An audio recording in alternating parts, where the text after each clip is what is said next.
గెలుపు గుర్రాల కోసం బీజేపీ సర్వే అట. రాష్ట్రంలో మెజార్టీ ఎంపీ సీట్ల సాధనే లక్ష్యం.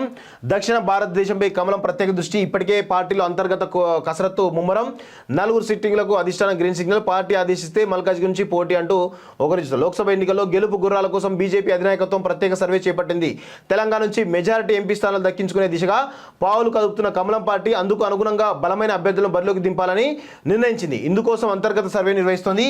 ఈ ప్రక్రియ సిట్టింగ్ ఎంపీల నియోజకవర్గాల్లో కూడా కొనసాగుతుందని సమాచారం. ఇటీవల అసెంబ్లీ ఎన్నికల ఫలితాల దృష్ట్యా ఎంపీ అభ్యర్థుల ఎంపికను పార్టీ జాతీయ నాయకత్వం ప్రతిష్టాత్మకంగా తీసుకుంది. అసెంబ్లీ ఎన్నికల్లో బీజేపీ నుంచి 8 అభ్యర్థులు విజయం సాధించగా 19 నియోజకవర్గాల్లో పార్టీ ద్వితీయ స్థానంలో ఉందట. మొత్తం 32 లక్షల ఓట్లను సాధించింది. ఈ నేపథ్యంలో ప్రస్తుతం ఎంపీ స్థానాల కంటే ఎక్కువ ఫలితాలు సాధిస్తామన్న ధీమాను బీజేపీ ముఖ్య నేతలు వ్యక్తం చేస్తున్నారట.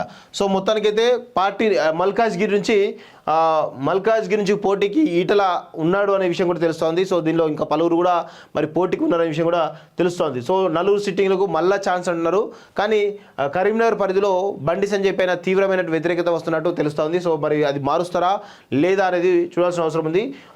ఇక్కడ ఏమంటారు, ప్రజలకు సేవ చేయాల సంకల్పం బలంగా ఉందని పార్టీ ఆదేశిస్తే మల్కాజ్గిరి ఎంపీగా పోటీ చేయడం సిద్ధంగా ఉన్నారని బీజేపీ నాయకుడు మాజీ మంత్రి ఈటల రాజేందర్ పేర్కొన్నారు. మౌలాలి డివిజన్ ఆర్కేహెచ్ కాలనీలో అష్టలక్ష్మి దేవాలయంలో ఆదివారం పూజలు నిర్వహించారు ఈటల రాజేందర్. ఈ సందర్భంగా స్థానికులు, అభిమానులు, బీజేపీ నాయకులు మల్కాజ్గిరి నుంచి ఎంపీగా పోటీ చేయాలని ఈటలను కోరారు. పార్టీ ఆదేశాలకు అనుగుణంగా నడుచుకుంటానని తెలిపారట. సో మొత్తానికైతే మల్కాజ్గిరి రేసులో ఈటల రాజేందర్ ఉన్నట్టు తెలుస్తోంది. దాదాపు 32 లక్షల ఓటర్లు ఉన్నటువంటి మల్కాజ్గిరి పార్లమెంట్లో పెద్ద ఎత్తున బీజేపీ నుంచి అయితే పోటీ ఉన్నట్టు తెలుస్తోంది. సో అక్కడ సెటిలర్ల ఓట్లే చాలా కీలకంగా ఉన్నట్టు తెలుస్తుంది. సెటిలర్లు ఏ పార్టీ వైపు మళ్తారో వాళ్ళే గెలిచే అవకాశం అయితే ఉంటుంది వాస్తవంగా. సో చూడాలి ఏమవుతుందో మరి.